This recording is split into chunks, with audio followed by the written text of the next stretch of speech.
fabulous. And he will tell us when we're online. Now we're online. Okay. But then he needs to remember to tell us what we're off. Good morning, everybody. We've just been doing some housekeeping work up until now. I'll fill you in. Sorry we're late. On our affordable housing bill yesterday, we are unclear what we did, if anything, on perpetual or long-term or any kind of affordability for ADUs after they're constructed in part with state support. And we're going to come to a decision over the next week as to we want any guardrails on that or not, or whether that's too much, given that it's a private homeowner that is developing the unit in their home.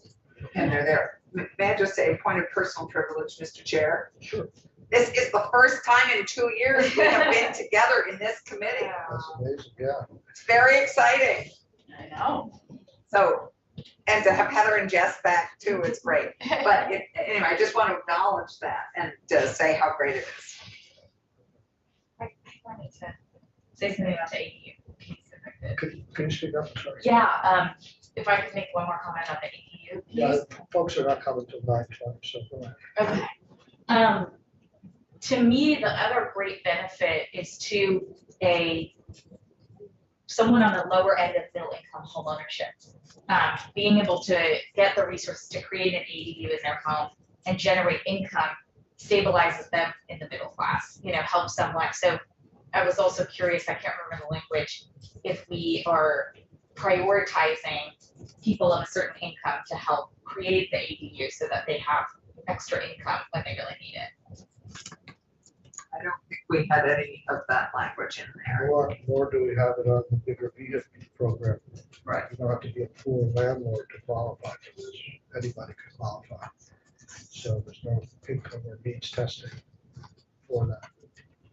I mean, I think that we should go full bore, take an ADU, or we can get it. It's so much cheaper than building a whole house. Right. So we get another family or a couple of people that can live in the ADU. So, and it's easy pickings because I think we have a lot of people who are overhoused. They never thought of an ADU, or once they think about it, they can't figure out how to do it. That's why we put so much money into navigation. They come to us, we'll help you get the ADU set up if you want.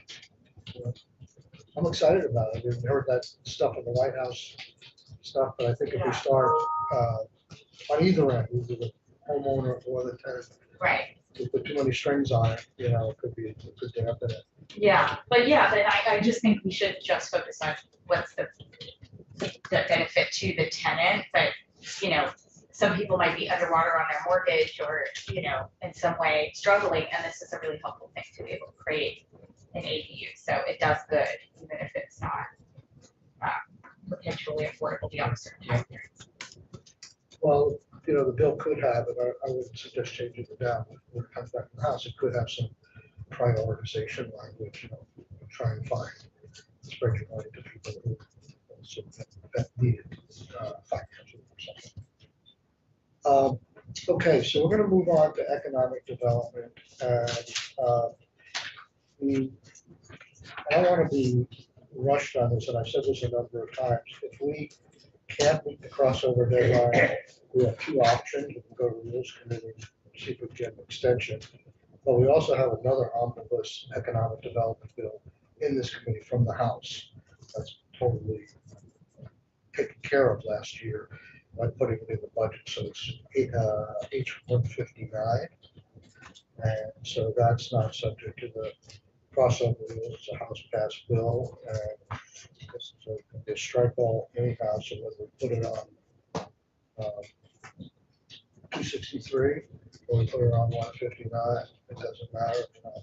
I'm talking to you. Well, it does in the sense of time is of the essence, and I understand the pressure that we're under here, but my preference is to get it as close to crossover as possible, because I think we could use a couple of more days, and if for some reason the Rules Committee wants to say, we missed it, then I think it's all right to put it on the other bill. So for me, it's not as much the mechanism, it's that I know the kind of logjam that happens in the money. Yep. There. That's really the. So they have a bunch of stuff right now, they're plenty busy. Yes, they are. I think if we want to ask for rules extension, we should ask for it now because Senate rules has to meet. I would think that we could get this done by the end of the day Monday if we were willing to meet Monday and had it vote. There isn't much difference between Friday and Monday, but if we got a rule suspension on this and got us through till Monday or through Tuesday at lunch, that might work and I'd keep it. Anyway, it's an idea. It's possible that we could get it done by Tuesday at lunch, but see what happens with the housing bill. You know, if they can come and more information is asked. And, you know, if we had sat back and just waited for the House to send us 159, this is not subject to the deadlines of the money checks either. This is a House passed bill already, so. Well, I'm committed to going as fast as I can. I want to do it right. And I've said this a number of times in committee that if we ran into this problem, we do have this option to go through the days. I hear what you're saying. We'll do our best to see what unfolds. So I'll talk to you offline in terms of whether you want us to come to rules now or wait and see where we are next week and ask rules. Well, you've got a member of the rules committee. Yeah, that's a majority right here. 40%. All we need, and Cheryl's a former member of Senate Economic Development. You got 60%. 60%. Yeah. Yeah, 60%. I have a vote right now. You were gonna say something, Randy? No. Okay. So, as we begin, I just want to say, great to have the summary. Oh, maybe we should wait for David. Is David joining us? He usually walks down. I spoke to him this morning. We could give him flash. We could flash our flashlight technique comes to his office. Oh, so you can see it right there. Yeah, he was gonna come down on 21. Texas. You can't respond like, do you think you will be Becky today? Think you're gonna be Becky today? I have three things that aren't in this, that were in the, some of the original dump of 263. And so before David gets here, I just want to make sure that we have the time to talk about them. One is the brownfields, which keep somehow stripped out of this, and the continuation of the brownfields program. It's in the governor's budget. It's a hugely important piece of our work. And the brownfield, it's not in here on the check. Said $5 million. Where? I didn't see it. So she should fill it. No, you're kidding. Oh, yeah.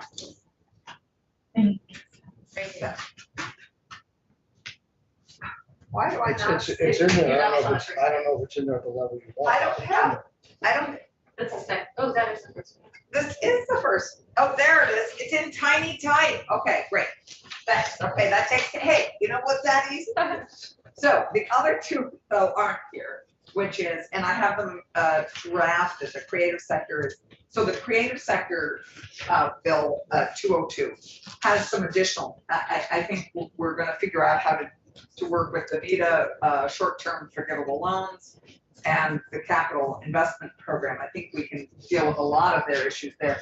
I think though that there's some facility adaptation work that they would love to make sure is included.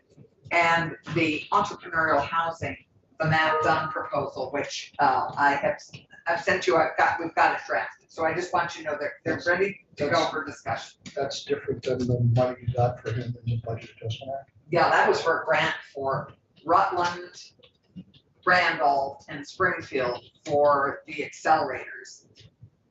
They may also sometimes have entrepreneurial housing embedded in them, because depending on the space. But this is for entrepreneurial housing as they are entrepreneurs in these incubator spaces where they can come and live at a HUD, at a income, what we call the New York, rent controlled apartments. So this is rent control, not income based, but rent control within the entrepreneurial hub, within the incubator. And some of these old buildings have enough space that they're using as accelerator spaces that they can develop apartments. And this is The first one is the model for it, is the BRIC, the Black River Innovation Kit. Okay. So those are the two additional things I'd like to talk about, and obviously the money and BRIC, that's all I like to talk about. You also have mentioned to me several times money for downtown. Yeah, oh my gosh, yeah, and the downtown organization, I thought we had it in here, but yes, that's the other key piece, is the downtown organizations who are basically, we are charging with all this work that we're focusing on our downtown and village centers. We have 23 downtown organizations who have much more work is going to be expected of them navigating and helping facilitate this work. And they've asked us for 475, I think. Anyway, they've asked us for under $1 million to help them do that work. So that's a good segue to, And David has that language also. There he is. Come on, David. Thanks. How could I forget? well, there's a method to my madness. It's a good segue to the issue of money in this bill. I was in Yes. communication with Jane Kitchell this morning, and I think she set a target for us that is significantly below what the governor had asked for. And I thought we were doing a good job staying within the governor's budget numbers. Every time that someone has mentioned something with a good idea, I said, well, we're gonna have to take it out of another pot to do that, to stay within the governor's numbers. But now it may be that we don't even have the governor's numbers to spend. And to complicate that further is that, as you know, based upon request from leadership, we met with Mike Marcotte, Charlie Kimball, divided up the work, and they've done all the workforce stuff, and we've done all the economic development. And I think what James Notes said to me is that a budget adjustment, the legislature put a lot more money into workforce. So we're going to either have to further account that money has been spent.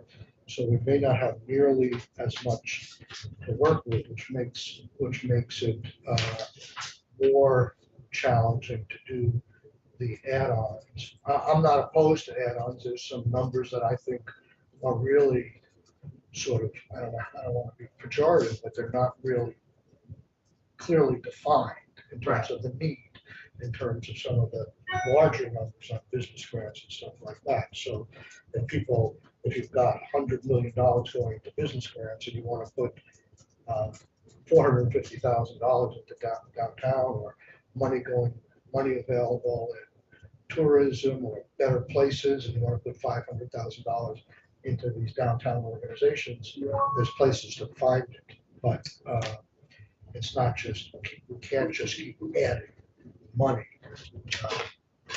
The idea is the budget needs to be balanced, and ultimately the appropriations committee has to approve. Right. So may I just add that the piece we're not looking at here, this is all FY23 money, right? Right. So what we also need to remember that we're looking at is the 26 million we have left over in that has not been spent, that we are really going to make decisions about in this bill. What will be spent on the short-term VITA forgivable loans and as economic recovery for our hardest hit businesses, and the capital investment program.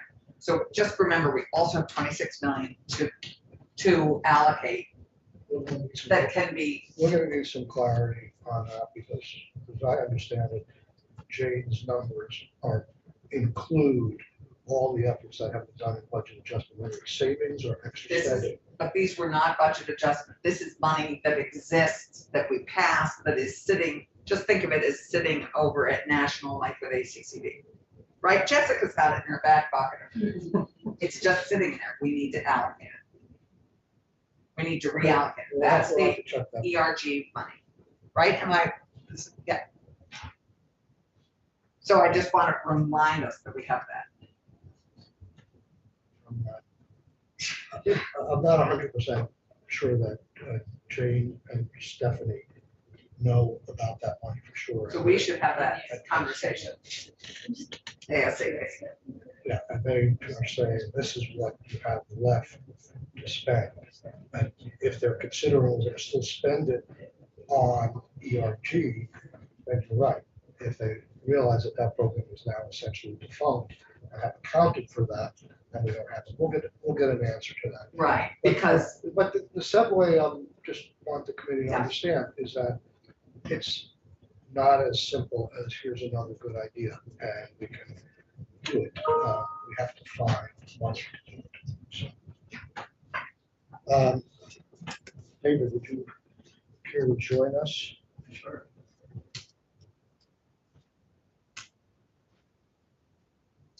And the other thing, I can't remember, it was last night, get confused, last night, 485. we got another letter from the auditor's office, which I asked. Did see Yeah. that. Yeah, I saw it too. Is that something that's posted, is that the committee has? Okay. It's a serious issue, and we can't take it lightly, because, I mean, I think one of the things he's focused on, which is different than I think what Cavett is focused on, is that we're not sure that the grants, structure of the grant programs is fully taking into account the instructional memo, I guess, from the feds in terms of what the money can be used for. So I think it's a good point. We can have him in to explain his memo, but I think we need to somehow either get assurances or put it in the bill that the first filter for any of this money going out is that it meets those requirements.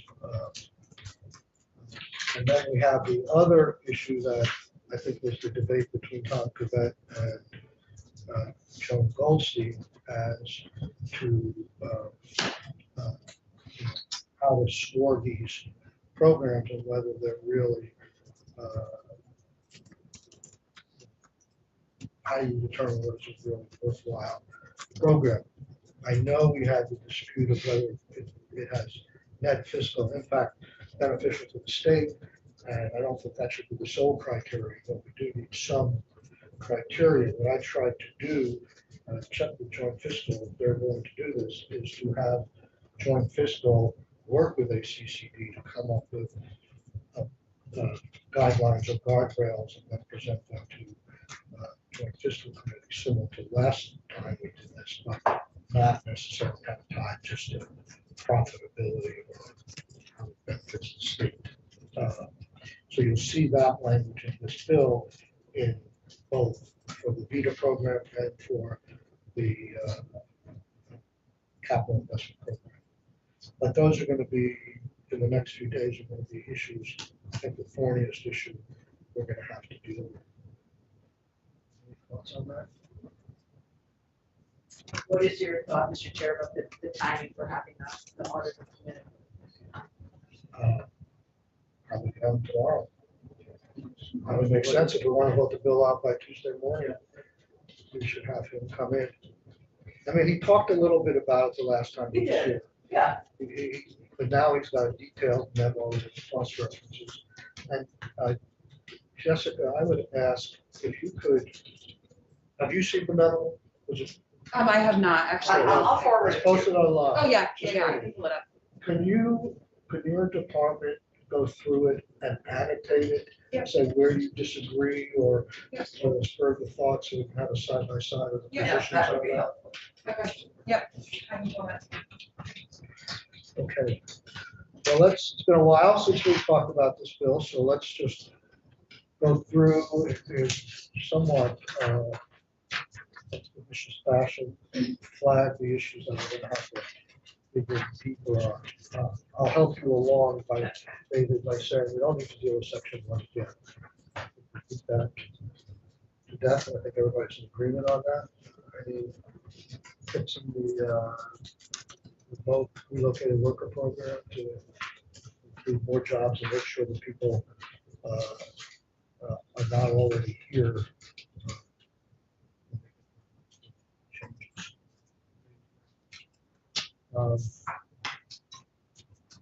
So just tell us what section 1B says, David.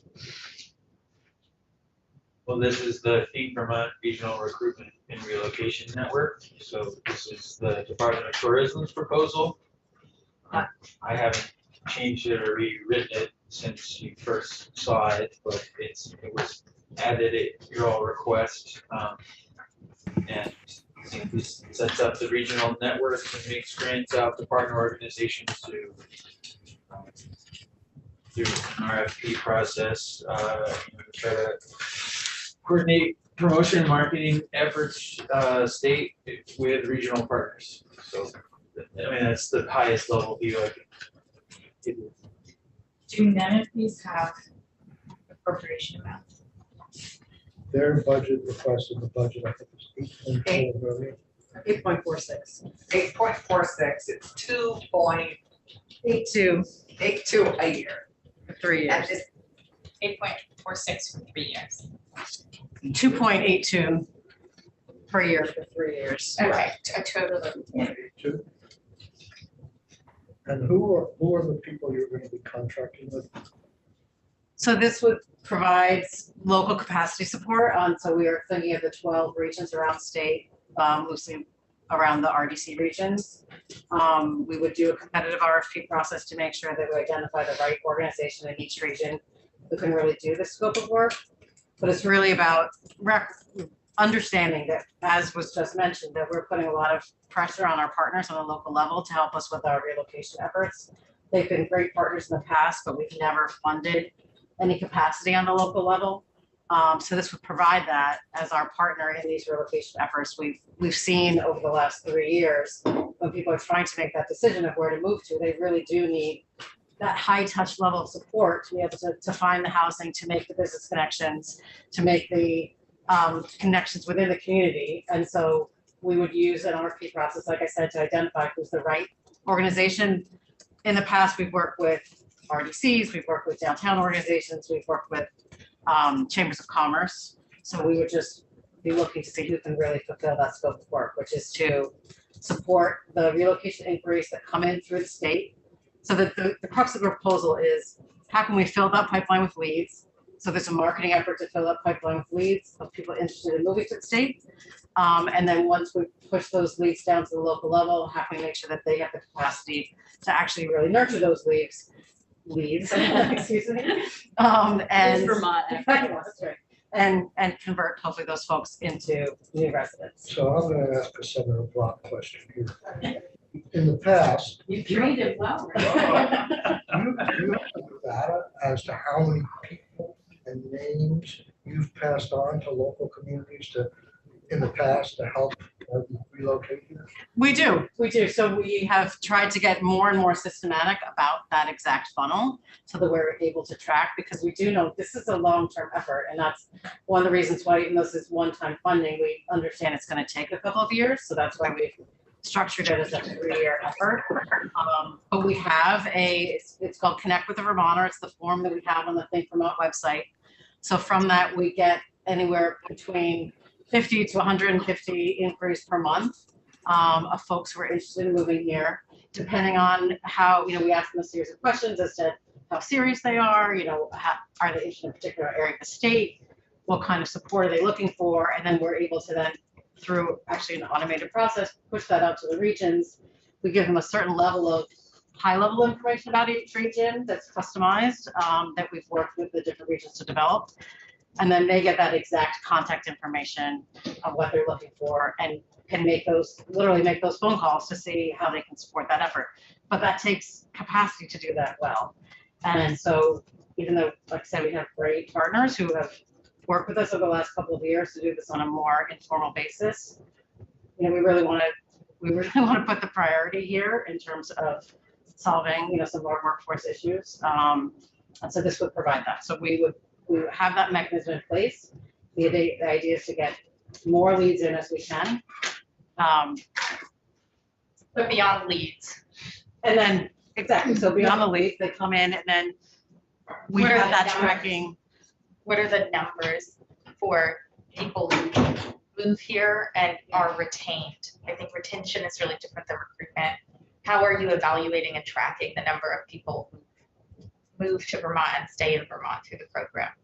Through the program, we rely on our partners to keep track of that information. As I said, this has been very informal so far, so I can't say that we have X number who moved here. I can certainly get an accounting for you folks in terms of like, you know, what we've seen. Yeah, so there's a couple different programs. We have the relocation incentives and we have the numbers for that. This is really the informal network that grew out of Stay to Stay. Yeah. So the numbers are much smaller because, you know, we haven't been out in the market promoting it necessarily. But like I said, the regions, they nurture these leads as it is. We've seen some great successes, and I couldn't agree with you more that the retention is a huge part of this, because that's not only, we just see that that's part and parcel. So in terms of what the scope of services would be through this RFP for each region, it really is not just about getting folks here, but making sure that they stay here. And that's the part that really is different in every region. So it's, somebody might be making that decision, like, I want to move here. And so we need to set up a welcome wagon to make sure they feel like they get embedded in the community. But that's not something that stops after they, you know, they find a rental or whatever it may be. It's making sure that they have those connections with the local professional groups. So they're able to find, And Tax was our partner on tracking retention. So Tax has been, as we did interviews with the people who came, we also have Tax as a partner to see how they stay. But this would be important to keep before they decide to leave, to, you know, if there are issues, that they have a person to. right. And that's what, you know, what we're trying to do is really create systems around this whole program. That's what this capacity would be, so that we can give you better numbers to say, it's not just, okay, can you tell me what happened to that lead? That through an RFP, we will have an annual grant agreement that requires the regions to give that information back to us. Instead, how many people did you talk to? Have they found a job? Did they find housing? That we have those hard numbers.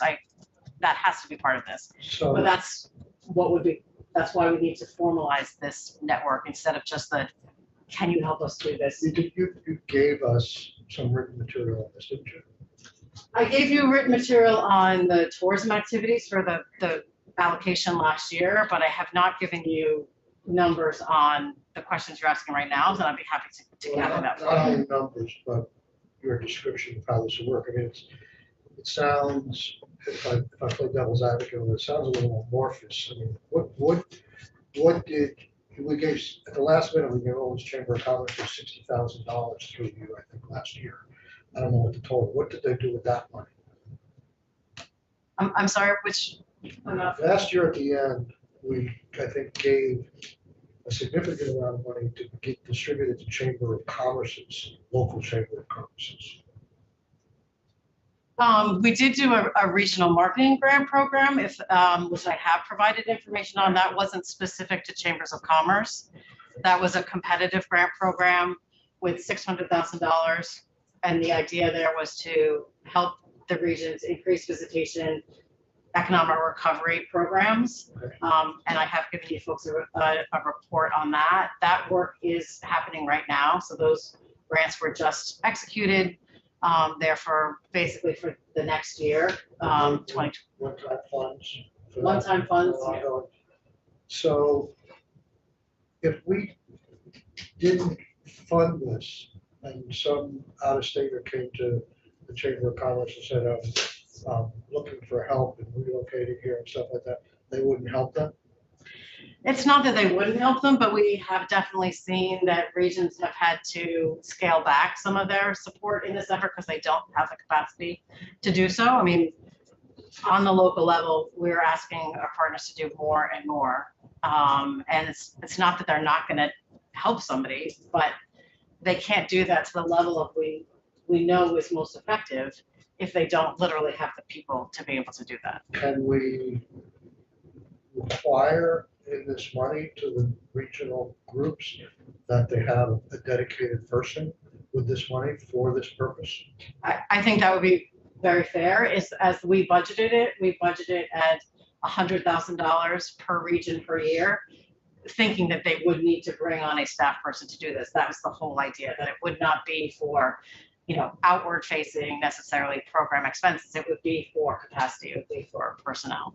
But we could make that more direct. So likely that 100K would cover a person and a budget for them to help compensate people for supporting someone or. That would be the idea. I mean, we Dinners or something. have, I mean, admittedly, it's not going to look the same in every region because, what might work in Rutland is not the same thing that's going to work in NEK or Brattleboro or anywhere else. So we haven't set exactly what the scope of services is, but we do have best practices that we can lean on for the regions that are doing this really well right now. And that's part of the idea, is that they will be able to learn from each other as to exactly what it is, in addition to a staff person, what else is it that we need to do? What is it that's gonna take this effort to the next level in each of our regions? And that's really what this is about, is like, if we're serious about relocation, we need to provide the support to be able to do that well. Do you have any current evaluation of what's working and not working that you can share with us? Because I have informally heard a lot of people of color have left. They have come and not felt like they received what they needed. It's one thing to have someone in a chamber, which are, notoriously not particularly diverse. And 90% of our population growth in the state has come from people of color. So I'm wondering about the alignment there, understanding who's actually moving to the state and what they need and how much the people who are doing this relocation work understand that and can help deliver that so they are retained. I agree. Some of the conversations we've had, and if I know we're short on time, but I would love to bring some witnesses in from the regions who could actually speak to exactly this work that they do, so they can give you that level of detail. But we've talked about, is part of the scope of services is having convenings in the regions, what does it mean to be a welcoming community? What are the support systems that we need to have in place if we're going to retain folks of color, Right. or anybody who might not magically feel like they fit in on day one? And that is absolutely, what we would envision for this type of work. So Heather, when I first sat in this chair, it was, I think the timing was the launch of this program, Think Vermont, and I see it on the pages and stuff like that. You get confused about all different programs and different pots of money, but I thought Think Vermont was also to attract people and retain people. And is this supplementing that? Was there budgets for that? So this builds on the Think Vermont program. The Think Vermont has never received funding since the original appropriation about 4 years ago. So we created the website, we've created this intake form, but we have not had any money to promote that program and to really create that brand awareness other than the relocation grants. So the relocation incentives, the remote worker, the relocated worker, have served to bring attention to Think Vermont, but we've never had a budget for that program. We've never had a budget for stay to stay. So this would be An official budget for stay to stay. I mean, there was some money spent on stay to stay, wasn't there? Department of Tourism did provide some support to the regions, but there was no dedicated funding for it. And Heather, can you just remind me when you talk regions, you're not talking about your Regional Economic Development Corporation partners. You're talking about your chamber partners. Is that correct? The reason why we think that an RFP is the most appropriate way to do it is so that we can identify the right person the right organization in each region. So it could be an RDC or it could be a chamber, depending on the region and depending on who has already started that kind of work, who's most able to do that kind of capacity building and that convening. So it's not going to look the same in every region. Right. Just as an example, I've talked to the folks up in the NEK. They think that the NEK Collaborative would actually be the right organization for this type of money, Right. in the sense that they understand the different players, who's best able to do the scope of work that they'll need. But understanding that in a different region, there might be a different organization that is best poised for that. Got it. I don't mean this to just be like a semantic amendment. I think I need to see retention in here. I think that if we're paying someone in a region, I think the evaluation is done through retention, understanding what that person needs to stay. I've written an op-ed that says Vermont doesn't have a recruitment problem, it has a retention problem. particularly with the immigration of people of color. They have to feel like they have ongoing support. And there are people who move around the state or, come here through resettlement of other kinds, come here through higher ed, and still need support to stay. So I just think that the infrastructure we're building here, putting someone in each region who's helping particularly a certain, age group or people find networks that can also be, that I think retention is just as important as recruitment or relocation.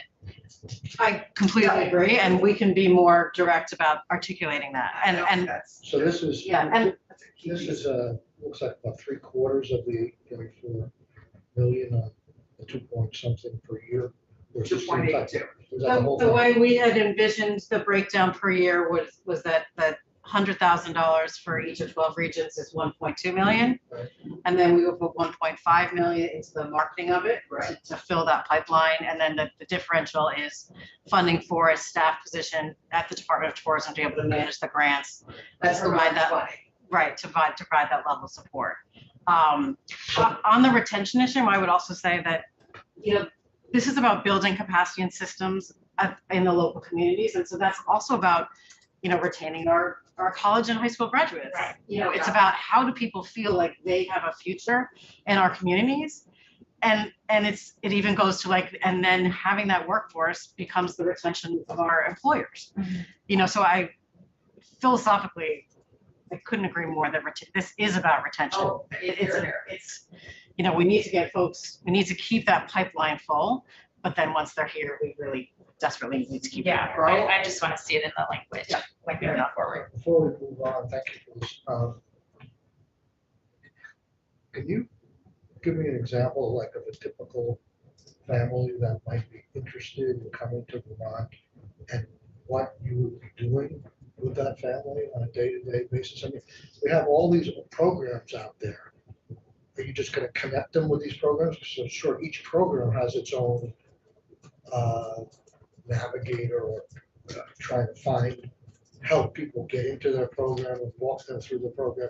Let's assume we have 12 different new staff positions here out in the region. What are they going to be doing for these families? They're going to be doing just as you suggest. They're going to be helping them find. If you put yourself in someone, I'm moving across the country, I don't know who the local realtors are. I don't know if there's a young professionals group. I don't know the employers that are hiring. That this person on that very, embedded local level can say, well, what is it that you're interested in? What profession, does your family, what employment opportunities are you looking for? And can hook them up with local employers that they're in touch with. Understanding questions about childcare, schools, all the things that we know go into that decision-making process of where am I going to move and is this community the right fit for me? That's very individual knowledge that even in this great age, we can't Google everything. And so it really is about accessing those programs so that a new family does understand where they might fit in. So I think this could be very valuable, or maybe not. It seems to almost cry out for a pilot in a region. Does this work? Are there other states that have done this, that they show return on investment for doing this kind of stuff? So we do have, there was a pilot for somewhat, not exactly the same, but the Department of Labor was able to fund Brattleboro in a pilot type program a few years ago. And I would be, it's one of the witnesses that I would love to bring to the committee to speak to you. And the folks from Brattleboro can explain exactly what they did with that money, the systems that they were able to develop, what they saw from that. Now that money is gone, they have had to step back those efforts, which is, to me, that's not what we're looking for. When people make great strides, we hate to say the money's gone and now we can't do that anymore. But Brattleboro can provide you with those reports that they put together for the pilot program, which is with this very similar scope of work to this. And I can provide those to the committee. We have those and they'd be happy to share. I've already talked. My last question goes back to the beginning. I was every time I hear about a new program and a request for more money, I think, can we do it within an existing program? Can we do it within that budget? So we've gotten a lot of, as I'm sure you've heard, a lot of emails from downtown organizations like Church Street Marketplace, I guess would be one or something like that. They need help in terms of, and then we have another program, Better Places, which tries to help downtowns and make a vibrant community.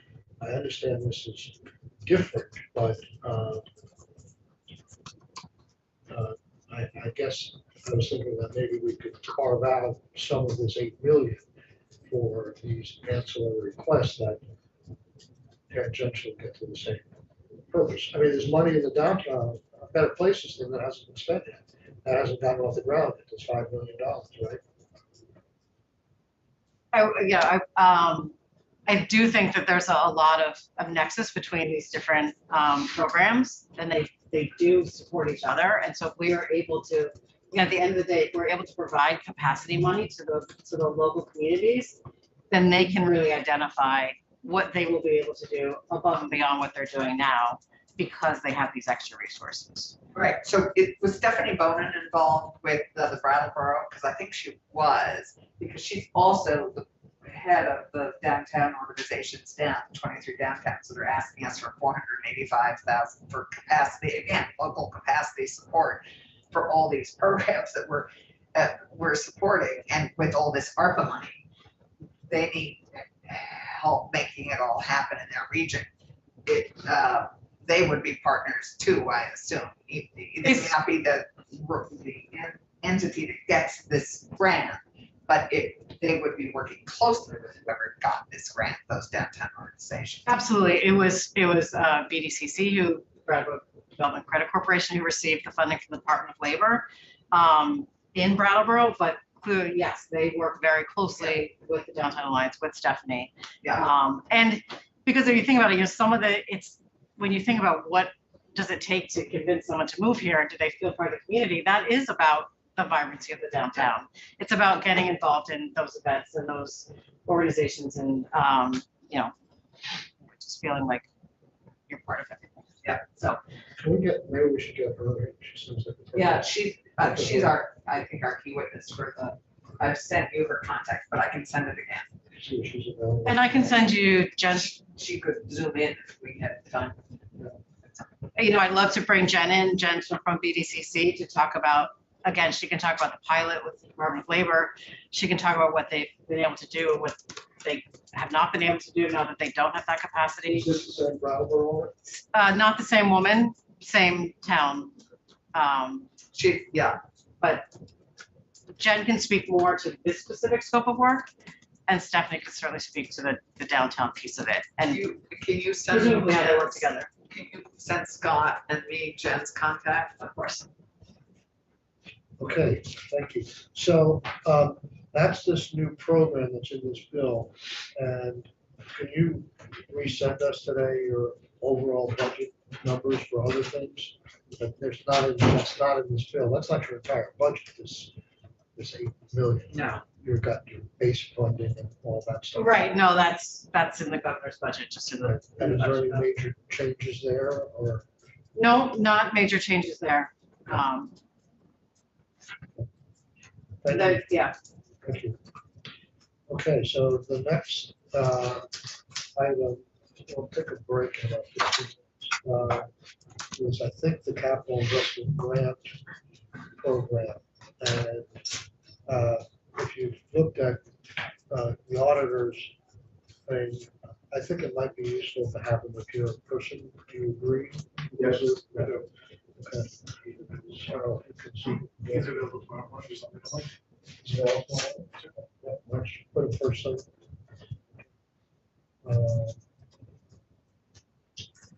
So David,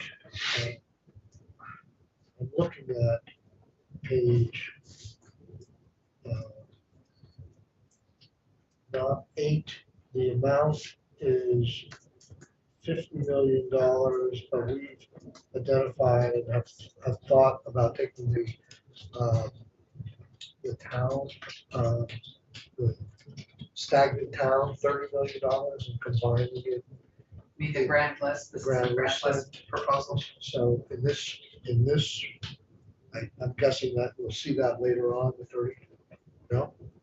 I had removed the grand list enhancement program. Okay, well, I think what we had decided, we tentatively decided is to combine them in here, so maybe just the number in section Right, 2 needs to go to 80 million. And there may have been some suggestion that some of these grants should give, we have to talk about, but give priority status to stagnant communities, but not run separate pots of money. My understanding on page 10, and thank you for pulling this together this morning, is that one of the things that the auditor pointed out is that the amount, I don't know if you know anything about it, or Jessica can speak to that. There's this issue that if you issue, if the project is valued over $1 million, there's a line of justification that you have to do.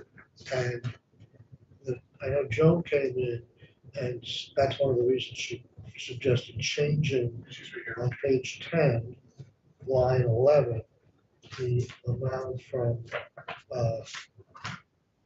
we had authorized a maximum of 1.5 million last year. And the governor had wanted 3 million. And she wants to bring it down to $999.99. But my understanding is the way this is written, and maybe you can help us here, is this says the award. Jones there. Okay, I'm sorry. Hi, Joan. So how are you? It says the award shall not exceed. The information we're getting is the total project cost could not exceed. I mean, it can, but then you're subject to a lot more scrutiny in terms of defending the project. Do you want to? Yeah, I think, yeah. Hi, Joan Goldstein, Commissioner of Economic Development. I think that is not the guidance that we received from Guidehouse. So I don't want to get in the middle of SAO's interpretation versus what we're getting from the consultant that the state has hired, but that is not our understanding. It's basically whatever the state expends, not what that individual project is getting, because basically the project could be getting funding from all kinds of sources. So I don't know the extent of SAO's research. I know they've been talking to us or writing to us almost every single day. I don't know what to say. I mean, I think that Well, yeah. If there's a dispute, we're gonna have to. I mean, let me be clear. I mean, look, we could go over $1 million. It's just that the question is like, why do that? Like, why have to make that particular case? I know that the state will be making that case for specific broadband initiatives or other infrastructure ones, but for these that are impacting individual businesses and nonprofits, we thought we could help them sufficiently with less than $1 million and not have to add to the additional already onerous reporting burden. Well, one of the ideas you and I have discussed was saying the grant shouldn't be more than a certain percentage of the project cost. It turns out that the idea is to limit this based upon that threshold, and that threshold is project versus award. If you pick 20%, the maximum award you're going to be able to get for these smaller projects is $200,000.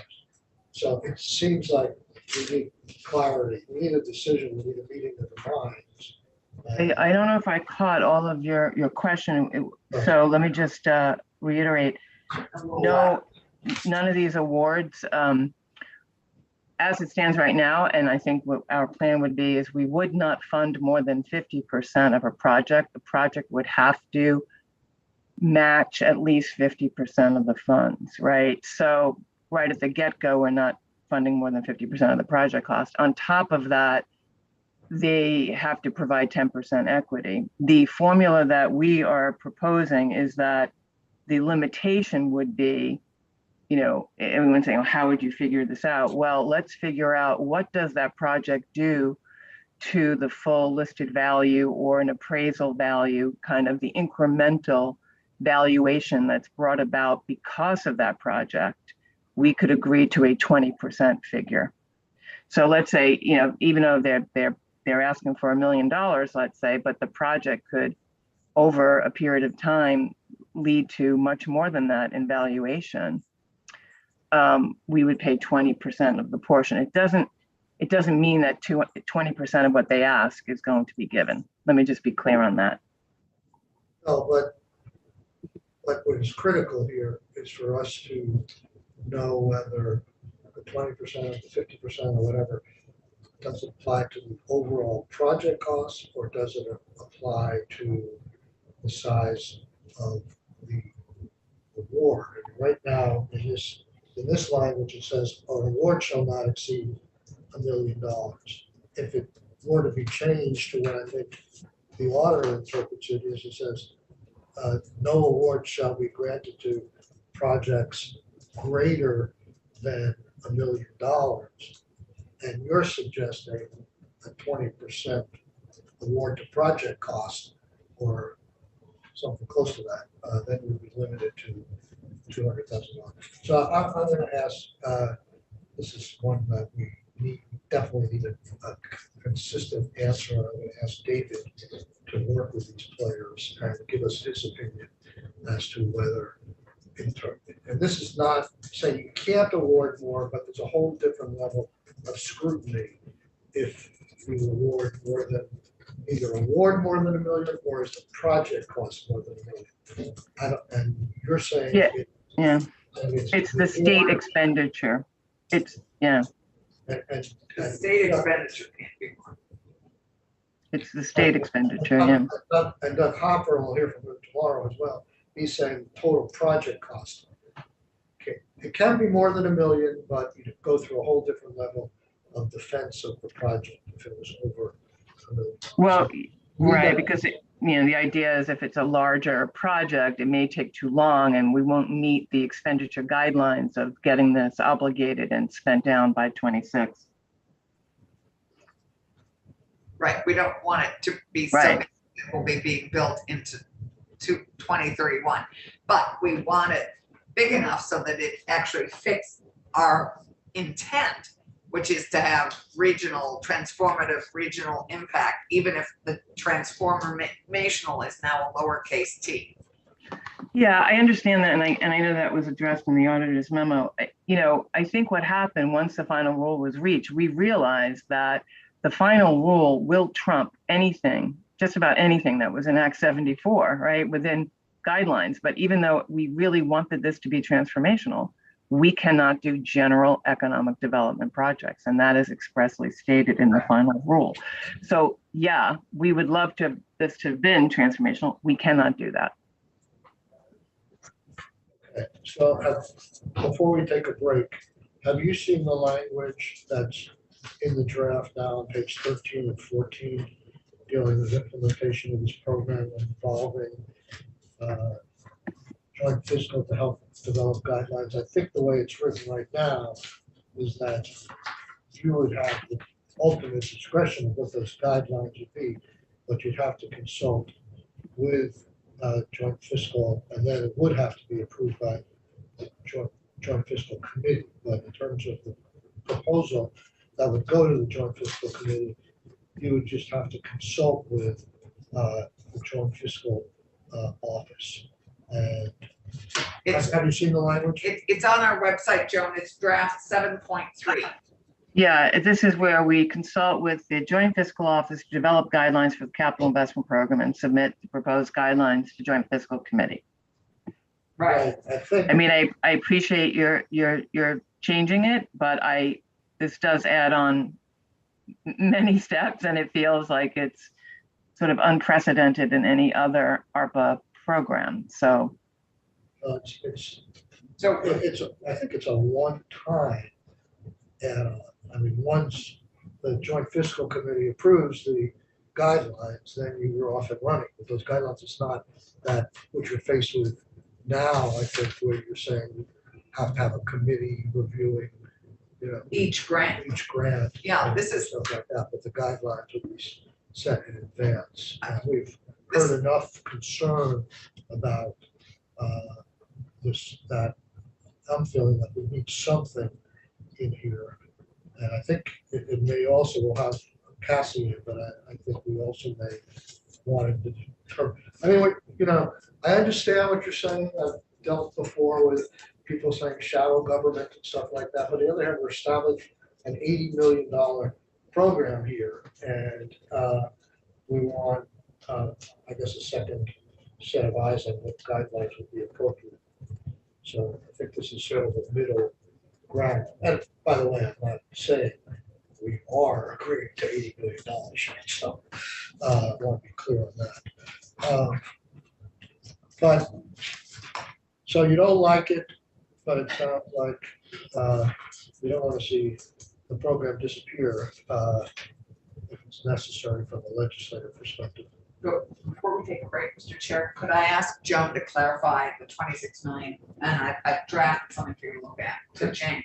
But Joan, can you just clarify for us? My understanding is that we, with the unspent money from the economic recovery grants, that we have $26 million, and that ACCD has that money in FY22 money unspent, ready for us to figure out together how to reallocate, either part to the short-term VITA forgivable loans or to CIP program or whatever, but that 26 million is available for reallocation at the moment. Is that correct?